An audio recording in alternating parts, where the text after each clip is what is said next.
Welcome back to Auto Resolve. Today I will show you how to fix Windows 11 update KB5085516 not installing. Fix 1. Restart your PC.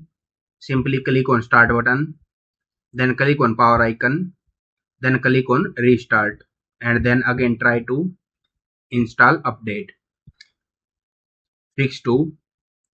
Run Windows Update Troubleshooter. Simply open Setting app, then click on System, then scroll and click on Troubleshoot, then click on Other Troubleshoots,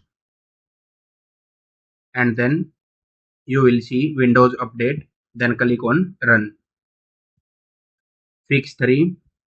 Check storage. Simply open Setting app, then click on System, then click on Storage, then you will see storage.